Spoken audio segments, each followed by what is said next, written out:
The dry Harmattan wind swept through the narrow streets of Ouagadougou as dusk settled over the city. A market vendor packed away her spices while muezzin calls echoed from a distant mosque. Captain Ibrahim Traoré, dressed in a simple fatigued uniform, walked briskly through the presidential compound. The young leader, just 36, had risen from obscurity to power almost overnight, propelled by disillusionment, courage, and a deep anger at foreign manipulation. But tonight felt different. As he entered the dimly lit war room, an aide slid a sealed folder across the polished table. Traoré opened it slowly. His eyes scanned grainy photos, North Korean generals, coded messages, and a proposed arms shipment route through Libya. He raised his brow, skeptical. Kim Jong-un, he muttered. What does he want with us? Outside, the call of an owl pierced the silence. Inside, the seed of a dangerous alliance had just been planted. Days passed. The folder haunted his desk, unopened again, but never untouched. Then the call came. A translator's voice crackled through the secure line. The Supreme Leader expresses admiration for your defiance. He wishes cooperation. Traoré said nothing at first. He stared out his window, watching children in the dusty street kicking a football made of tied plastic bags. What future did they have? Western forces had come and gone, leaving only more division and blood. His people deserved better. He is offering military intelligence, training, and weapons, the translator continued. Why now? Traoré asked. The voice replied, because your enemies are our enemies. A silence followed, long, heavy. That night, Traoré walked alone in the gardens of the presidential villa. He remembered his grandfather's stories of sovereignty, pride, and the strength of unity. The wind rustled the mango trees above. Was this betrayal of values or an evolution of them? The plane touched down just before midnight, unmarked, quiet, efficient. At the edge of an abandoned military airstrip, 3 North Korean advisors stepped off, eyes shielded by dark sunglasses despite the night. They bowed slightly, offering no smiles, only discipline. Traoré greeted them with formality. They presented a sealed briefcase containing the first blueprint, a roadmap for establishing Burkina Faso's own autonomous weapons development program.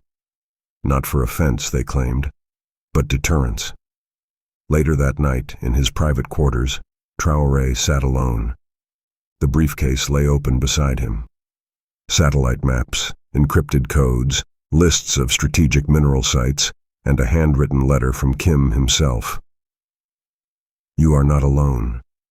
Africa must rise without permission. Traoré's eyes burned with emotion. It wasn't just about military power. It was about reclaiming dignity in a world where African sovereignty was too often ignored. But deep down, he wondered, had he just made a pact with something far more dangerous than the forces he was resisting? As he looked out over the sleeping capital, a car exploded 2 blocks away. His phone rang before the smoke cleared. They know, the voice said on the line.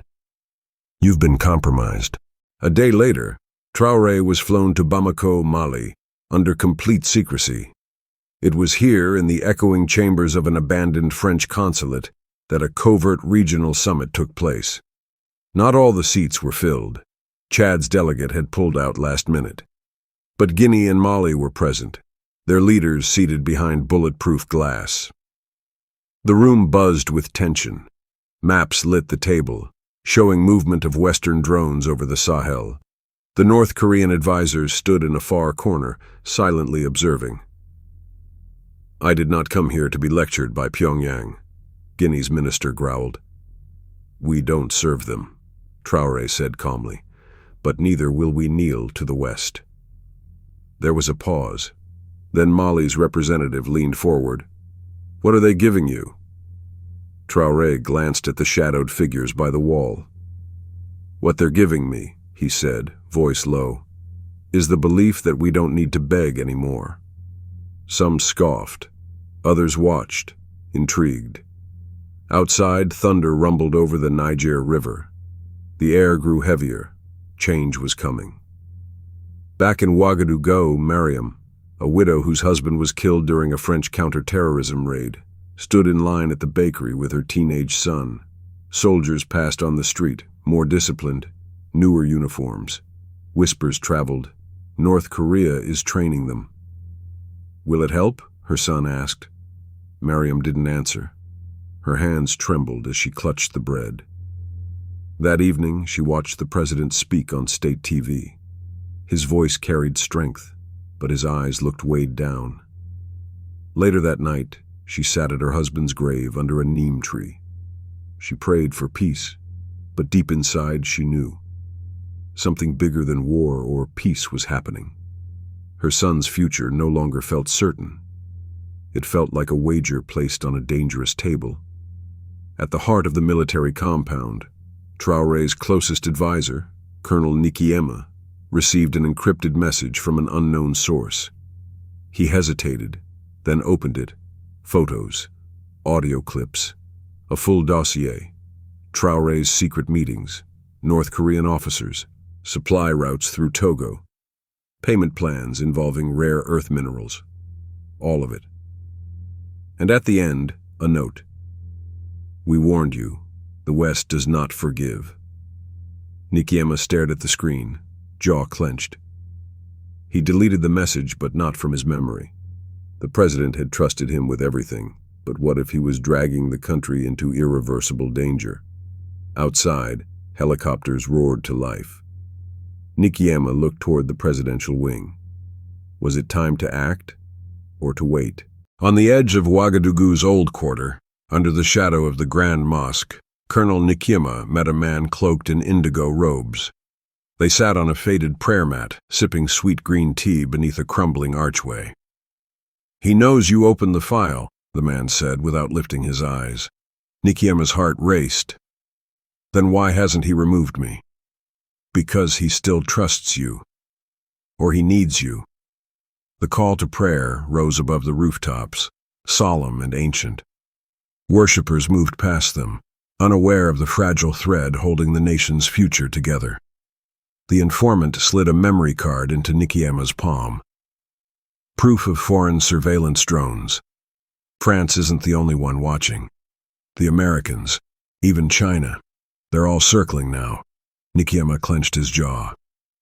"If this leaks, the country burns." The man replied calmly, "It already is."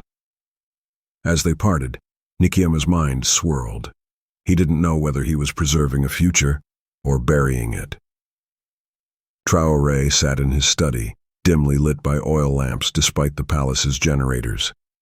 He had turned off the cameras, drawn the curtains. In his hands was a new letter from Kim Jong-un, handwritten, sealed in traditional Korean calligraphy. "Leadership is a lonely road, brother. But history does not remember the obedient. It remembers the defiant." He folded the paper slowly, staring at the flickering flame. Suddenly, his phone buzzed.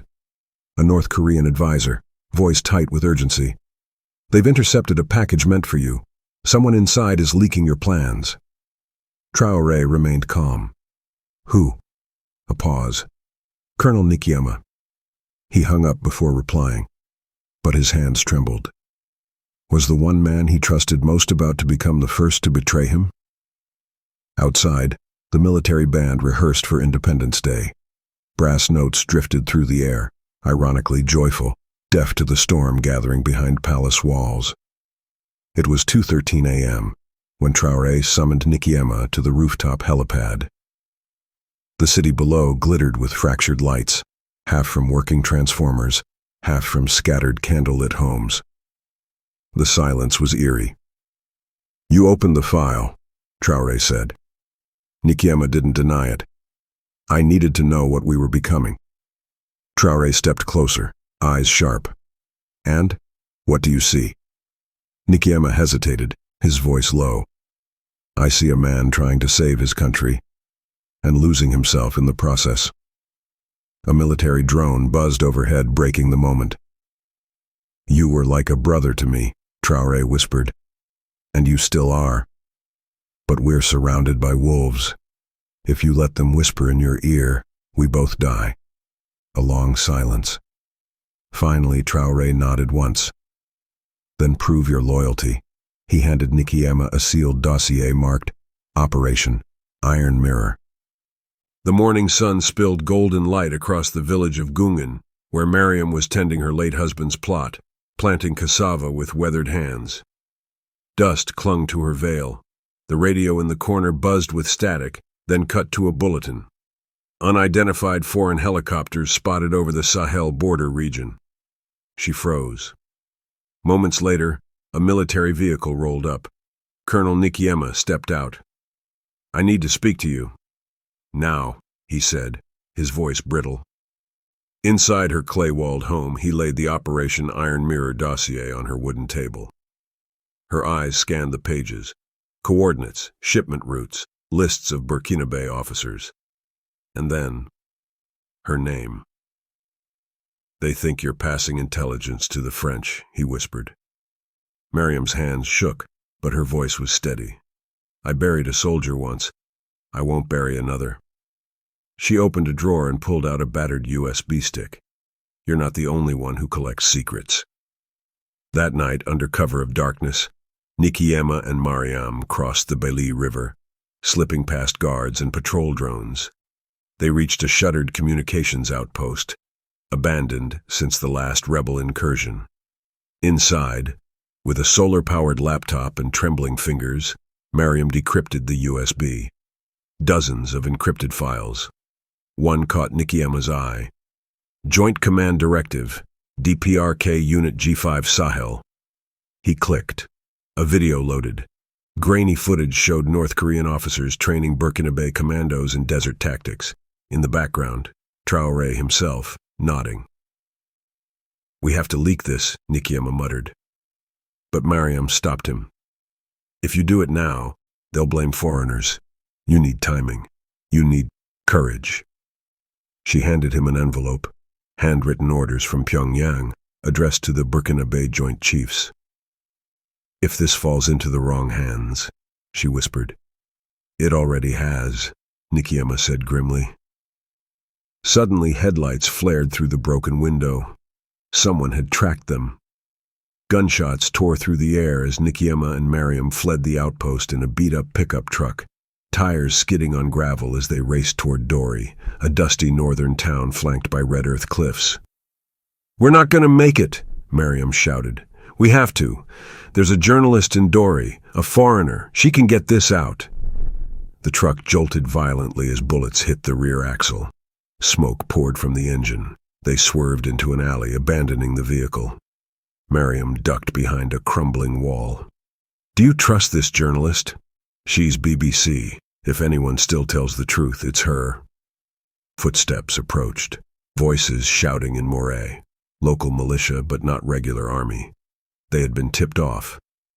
As Nikiema raised his pistol, a voice called out from the darkness. "Colonel, drop it. We only want the woman." Mariam gripped his arm. "Let me go. Save the truth." He stared at her, torn between duty and something deeper, a slow, painful choice burning behind his eyes.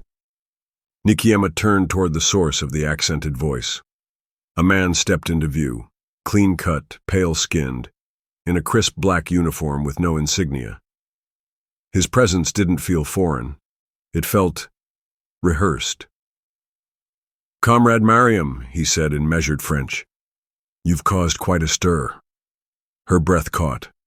"Quanjun," she whispered. Nikiema stared. "You know him?" She nodded, trembling. "He was my husband's translator during a UN mission in 2006. But he was North Korean intelligence the whole time." Quanjun's eyes softened for a second. "I told you, Mariam. Africa was always more than minerals to us." The armed militia behind him raised their rifles. "You're not leaving with that data," he said. Nikiema subtly tapped the flash drive tucked inside his boot. "Then you'll have to kill us both." But before the standoff could explode, a second truck roared into the alley, its driver a foreign woman with a BBC press badge dangling from the mirror. "Get in!" she screamed. Mariam and Nikiema bolted. Bullets ricocheted behind them. In a safe house hidden within Dory's crumbling colonial quarter, the British journalist Rebecca Lynn connected her satellite uplink. Wind howled through broken shutters. "Are you sure this is real?" she asked, her voice taut. Nikiema nodded grimly. "Cross-check the metadata. Look at the uniforms, the stamps." As Rebecca pored over the files, Mariam stood at the window, whispering a prayer. Outside, villagers began lighting fires for warmth. The nation slept unaware of what was coming. Then the room filled with static and a burst of Korean. A signal jamming frequency had spiked. Someone knew they were uploading.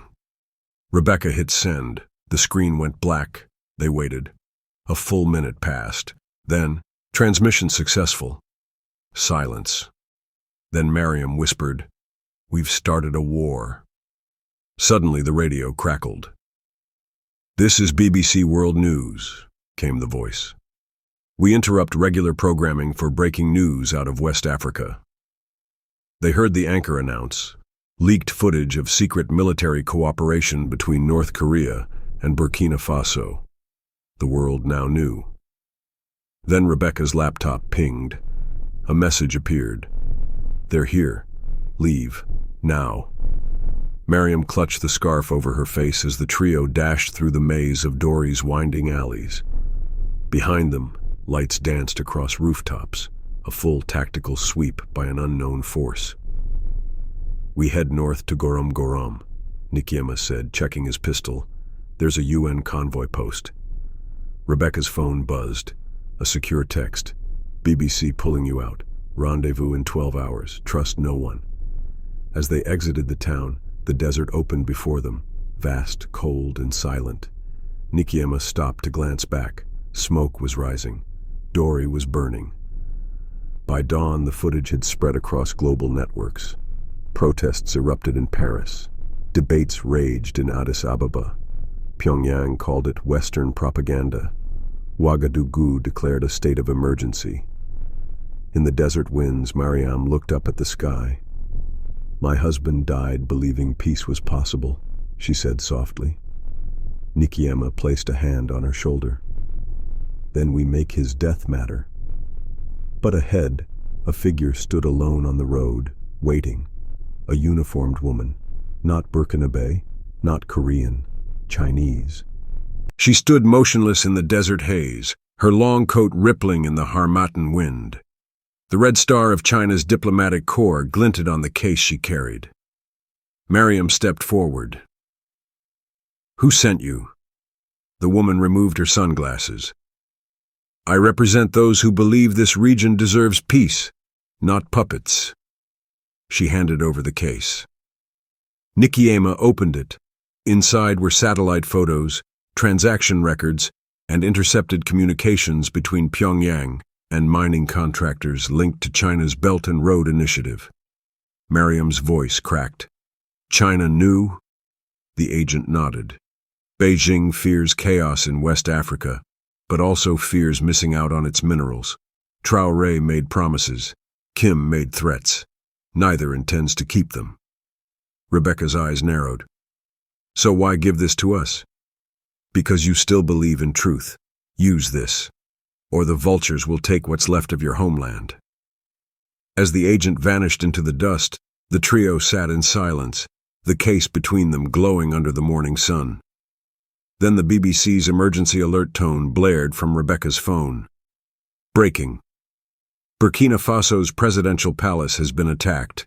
Casualties unknown. Traoré missing." Mariam whispered, "The end has begun." The drive to Ouagadougou was chaos. Roads clogged with fleeing civilians, gunfire echoing through the hills. Rebel factions loyal to Traoré clashed with defectors emboldened by the leaks. In the van, Rebecca set up her final broadcast. Mariam and Nikiema prepared the Chinese documents, coded and time-stamped, to expose the full scope of the North Korea-Burkina deal. "We do this now," said Rebecca, "or no one else will." They parked atop a hill overlooking the city, once a cultural heartbeat, now drowning in smoke and sirens. The camera light blinked red. Rebecca faced it. "To the people of Africa and the world, the truth has been hidden too long." She revealed the documents, showed the faces of North Korean advisors at Burkina Faso bases, and outlined China's silent complicity. Then Mariam stepped into frame. "My name is Mariam Ouedraogo. My husband died trying to protect our soil from foreign control. This is for him." The screen went black. A missile screamed overhead. They ducked, but it struck a nearby radio tower, not them. Rebecca turned pale. That was a warning. Nikiema loaded his rifle. No more warnings. Dawn broke with the scent of ash and revolution. In the heart of Ouagadougou, thousands gathered, students, farmers, soldiers. The footage had gone viral. The veil was torn. From the shadows emerged old resistors, some from Thomas Sankara's era, others fresh from exile. They raised their fists in unison. For sovereignty, for justice, and for Mariam. She stood atop the old university steps, blood-stained but unbroken. "We are not pawns," she shouted. "We are the lion's children, and the lion does not bow." The crowd roared. Somewhere in a safe bunker in the north, Ibrahim Traoré watched in silence. His eyes, once defiant, now glistened. Alone, surrounded, forgotten by allies who once promised him power. In Pyongyang, a different screen glowed in a cold, dark room. Kim Jong-un's lips tightened. His gamble in Africa was unraveling. And in a Beijing boardroom, executives debated how to spin the betrayal. But none of that mattered to the people in the streets of Burkina Faso. A nation had found its voice, and Mariam, once just a grieving widow, was now its echo. The story ends here, but the movement is just beginning. If this journey stirred something in you, smash that like button, subscribe, and share this video with someone who needs to know the truth. Thank you for watching.